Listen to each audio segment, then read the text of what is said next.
Hello and welcome to the Daily Mill for Sunday the 10th of July 2022. In today's Millwall news, we may be back in for Nathan Byrne. Now, who is Nathan Byrne? Do you remember? Made some videos about him 3 or 4 weeks ago. He's the right-sided defensive player for Derby County. We were linked with him because they said his contract was up in the summer. This summer now. But the administrators at Derby County extended his contract because there was a clause in the contract that if he played a certain number of games, they could do that, and they did it.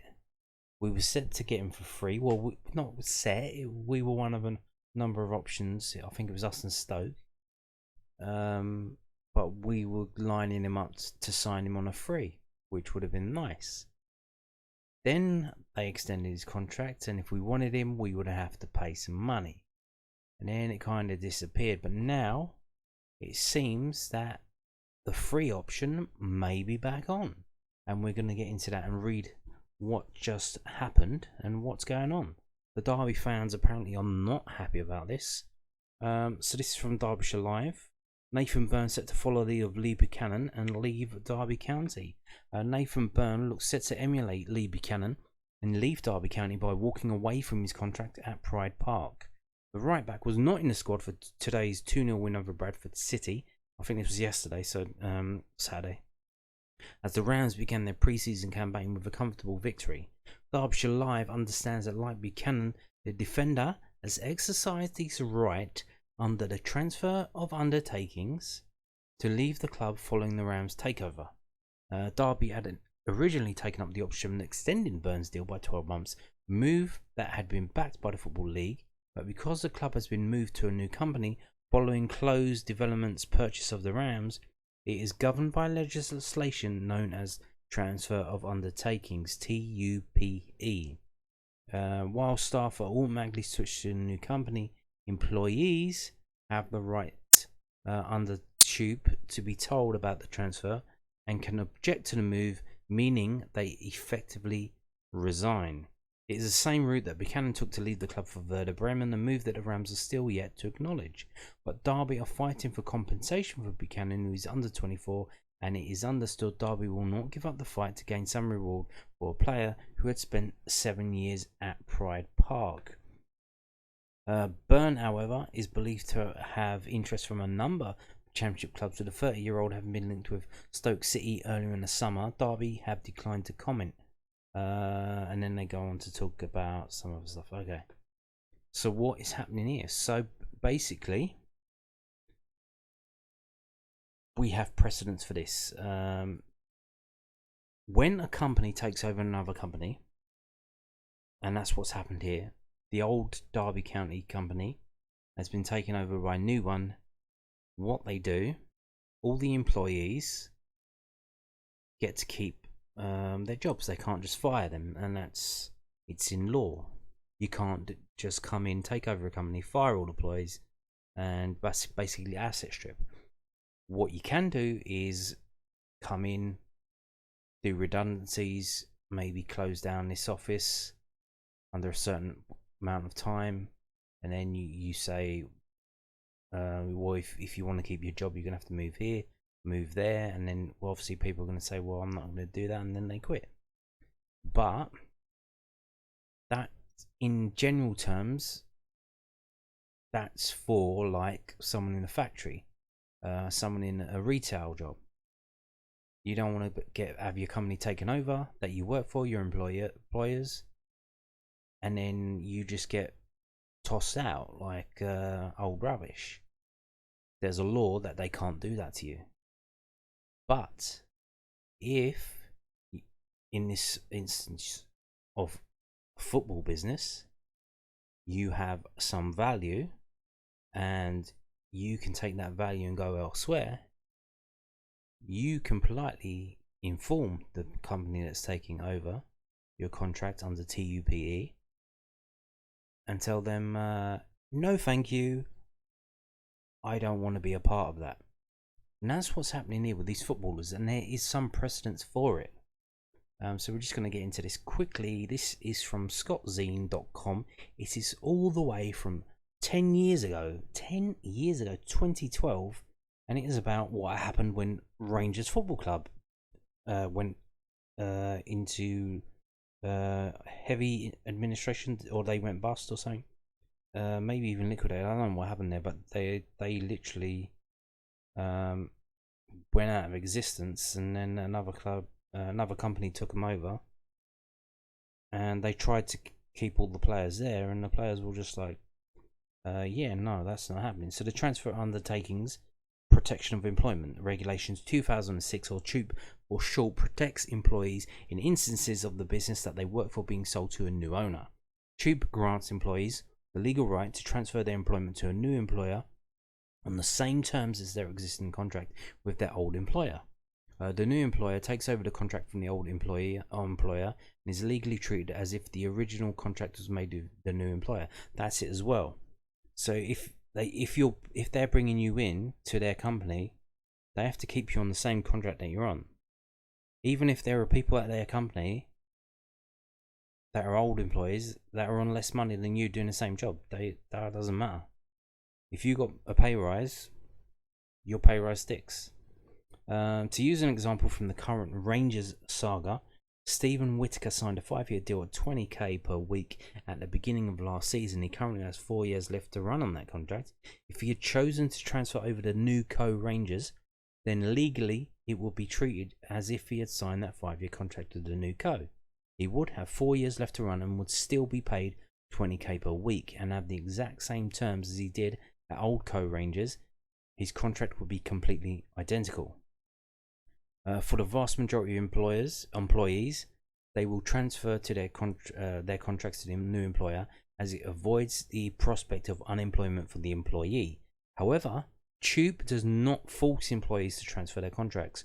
Regulation 4, paragraph 7 of TUPE states, paragraphs 1 and 2 shall not operate to transfer the contract of employment and the rights, powers, duties and liabilities under or in connection with it of an employee who informs the transferee or the transferee.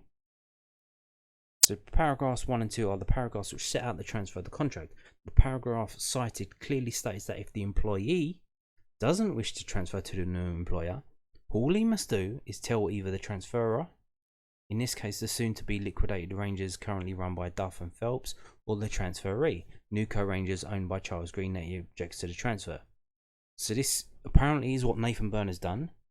He has told probably the new company, he sent them a letter or whatever, telling them, I object to my contract being transferred over to you.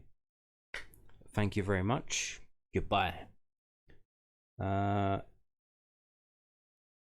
If an employee doesn't wish to transfer his contract and he simply objects, and TUPE Regulation 4 paragraph 8 becomes applicable, it states that where an employee so objects, the relevant transfer shall operate so as to terminate his contract of employment with the transferor, but he shall not be treated for any purpose as having been dismissed by the transferor. In layman's terms, the contract is ripped up and the employee becomes unemployed. There are no legal claims for compensation or unfair dismissal to be pursued. All legal obligations for the employee and the employer are extinguished and both parties go their separate ways. Nice. It all seems simple enough, so where does the confusion arise from? Well, it seems to all originate from Charles Green, who has repeatedly claimed that the player is not eligible to object to the transfer despite that clearly being contrary to the law. Green claimed on the 20th of June that we as a new started having discussions. As far as we're concerned, all the contracts transferred are under TUPE. Then on the 23rd of June, he stated the transfer of contracts has already happened, and the club's clear legal advice is that the player's purported objection is ineffective. Green is of the opinion that all player contracts have been transferred, and as such the players cannot object to the transfer. This is evidently wrong, as shown by Regulation 4 paragraph 7 of TUPE, which was quoted earlier. Furthermore, the employees must be consulted about transferring their contracts. It cannot be done without their knowledge and approval. And then they go on to a bit more.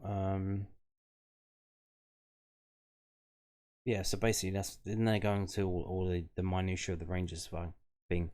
But yeah, so simply because new Derby FC has taken over old Derby FC, the company, the contract will automatically go over under TUPE unless the employee says, tell you what, buddy, I don't want my contract to transfer over to you. Thank you very much, we're done, I'm walking away. And that seems to be what Lee Buchanan has done and Nathan Byrne has done, and there may be some more. It might even be what Wayne Rooney's done, to be honest. I'm not too sure. Because he did walk away earlier as well, didn't he? So yeah, Nathan Byrne deal may still be on, but we have some competition because now he is free. There are no ties. There's nothing. He's literally treated as an out of contract player. I wonder what happens. Has his registration been rescinded by Derby County? Has it been given back to the player? They should have done that. We'll see what happens. But apparently there are five clubs in for him, and we're one of them. So that may be back on. But where does that leave the Jamie Shackleton deal? Because he was kind of on the right-sided player. So is he still coming in? Is he one for the future? Nathan Byrne, he's 30 years old.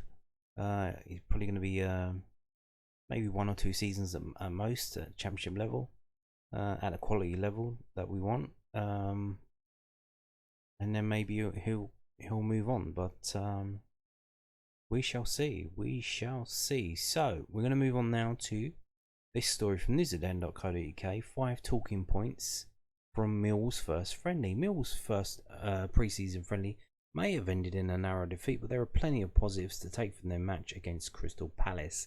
The Lions lost 5-4 at the Eagles training complex in Beckenham on Saturday afternoon, but manager Gary Rowett will be pleased to see 3 of his 4 summer signings find the back of the net against Premier League opposition.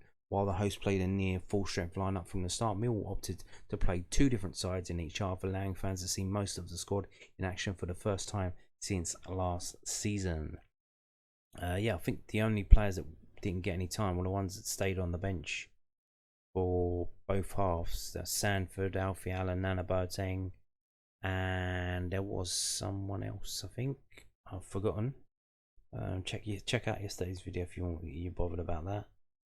Phobie ready to hit the ground running. Signing striker was right at the top of Rowett's list of priorities this summer, but there was only one name who had been consistently linked with a move to the Den since the end of last season. Benik Phobie scored 13 goals and provided 3 assists during his loan spell at Millwall last season, and with Stoke City keen to sell the 29-year-old this summer. A number of clubs were set to rival the Lions to acquire his signature. He ultimately chose to return to Birmingham instead of playing Champions League football in Belgium, and his performance against Crystal Palace on Saturday afternoon showed just how good a deal this could be for the Lions. Phobie scored both of Millwall's goals in the first half, firing home from close range for the opener before flicking a pinpoint header from Ryan Lennon's cross to level the scores again after 30 minutes. Impressively, he converted the only 2 concrete chances that his side had before the break. If he can be that clinical in front of goal next season, he can surely be able to better his tally from the 21-22 campaign. Honeyman finds his best position. Speaking to NewsatDens, George Honeyman didn't set out any concrete targets for what he wanted to achieve in terms of goals and assists next season. Instead, he highlighted the importance of his relationship with the fans, saying, "I wear my heart on my sleeve and I give it everything in every game." This is exactly what Millwall supporters love, and it is what Heyman showed in his first match for the Lions on Saturday afternoon. The 27-year-old only had 45 minutes on the pitch, but he ran himself within the ground, battling hard in the centre of the park to win the ball and throwing himself in front of shots inside the box. Despite playing much of last season as a right winger for Hull City, Honeyman was utilised as a central midfielder alongside George Evans against Crystal Palace, indicating that he might be playing in a deeper role in the upcoming campaign. Yes, that's what you want when you have that kind of attacking player, is to play him as a defensive midfielder. Cresswell gets off the mark instantly. Charlie Cresswell has much less experience of senior football than Mill's other new arrivals, but he certainly didn't show it against Crystal Palace. The imposing defender made his debut for the club in the second half of the friendly match, and it didn't take long for him to make an impact on proceedings. The Eagles found defending corners to be exceptionally difficult in the Premier League last season, and Mill made them pay in the 74th minute. Sean Hutchinson rose highest from a slightly over it corner to head the ball back into the centre of the box. It fell perfectly to the Leeds United loanee in the 6-yard box, allowing him to power his header past Vicente Gaeta to get the Lions back into the game. Cresswell may not have been pleased to concede 3 goals during his time on the pitch, but his physical attributes were clear for all to see. Alongside two of Mill's 3 experienced centre-backs, he should thrive at the Den in a similar way to Daniel Ballard last season. Zion Fleming had quite a quiet game against Crystal Palace until the final 10 minutes of the match. The Dutchman, like Cresswell, was handling his debut in the second half and struggled to impact the game in a way that he would have wanted. This was highlighted when he went to take a free kick from 25 yards out, but ended it blasting it over miles over the crossbar. It was by no means a bad performance, but it was fairly ineffective up until the 81st minute. Then out of almost nothing, Fleming fired a fierce effort at goal from distance. Gaeta got a hand on the shot, but it was too powerful to prevent the Spaniard from parrying it into the top corner to level the scores.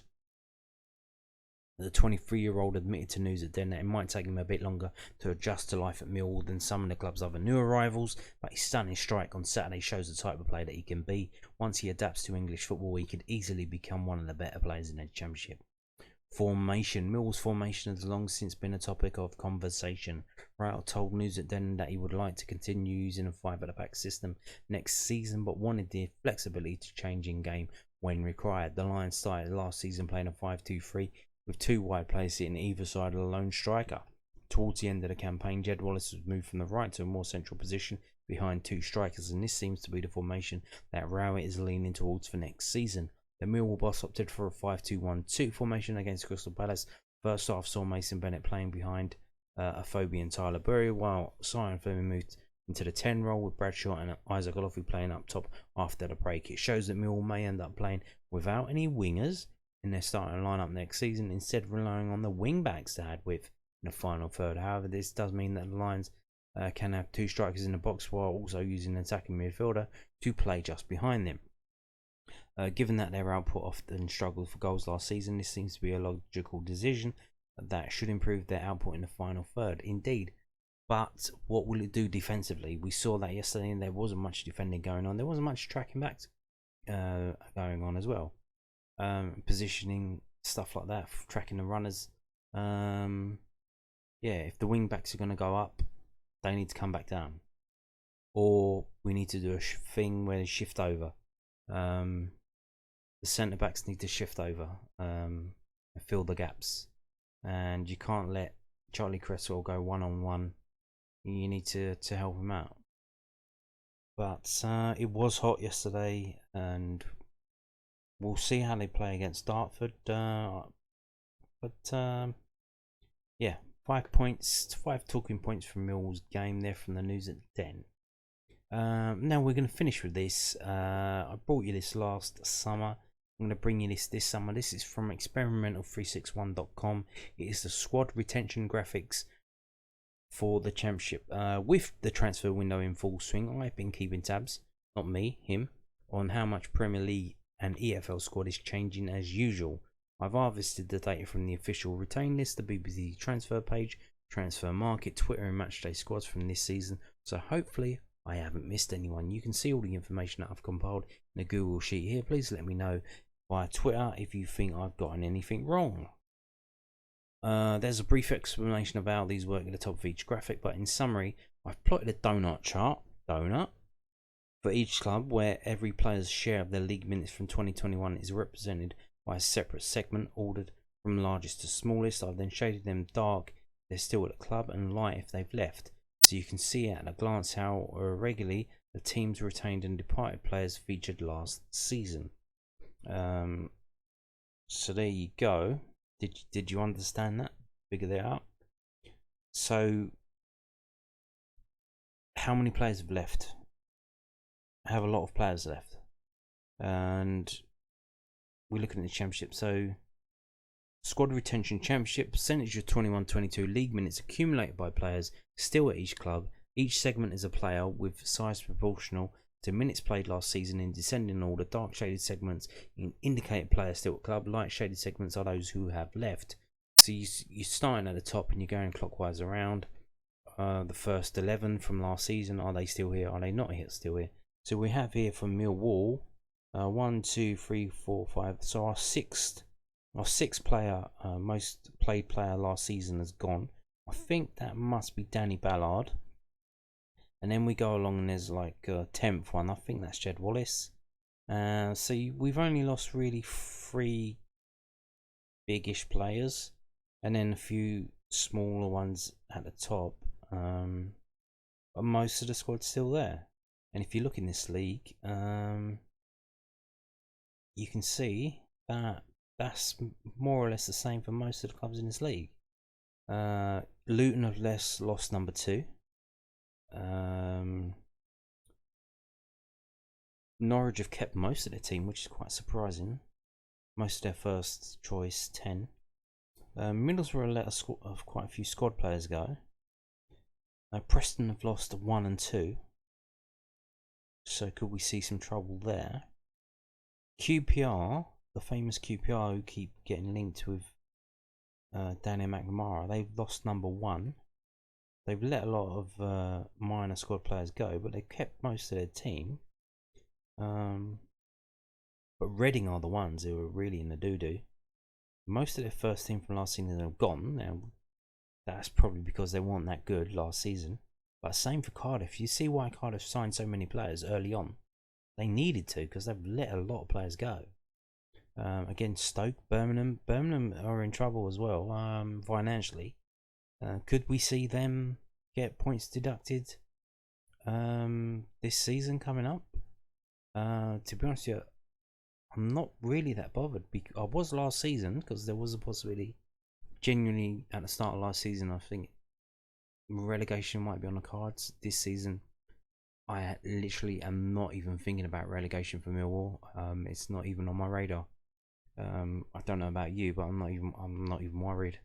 Like, seriously, hasn't crossed my mind once since we signed all these players that we could possibly be contenders for relegation. So teams like Birmingham getting a points deduction, helping out players, other teams in relegation fight. Really, I'm not even bothered by it, because I don't think Millwall are going to be down there. You can see Rotherham have lost 1 and 3.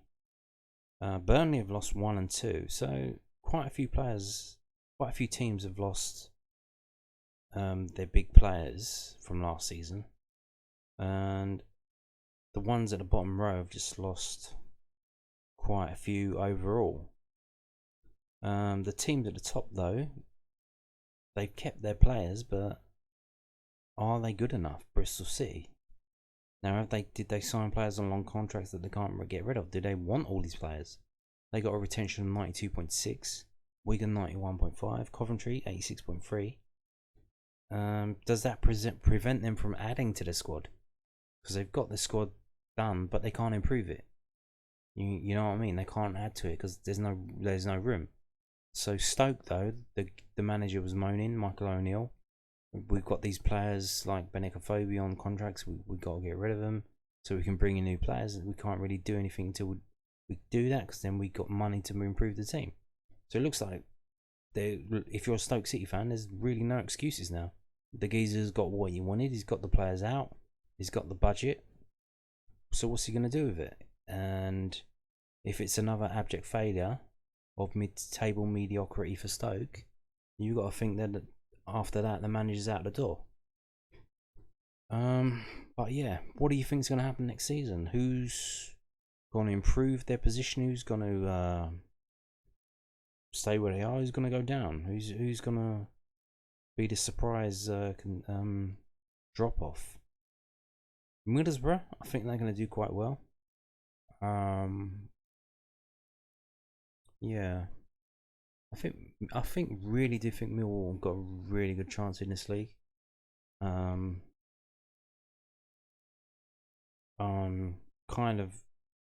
very optimistic about next season. I don't know how optimistic yet, because I haven't seen the friendly results from Millwall. I haven't seen friendly results from other teams yet. Once we see all of that in a couple of weeks, we still got 3 weeks before the season starts. Once we see all that, I'll do my prediction, and then we'll see how badly wrong I get it. But until then, we shall see. And on that note, thank you for watching, and goodbye.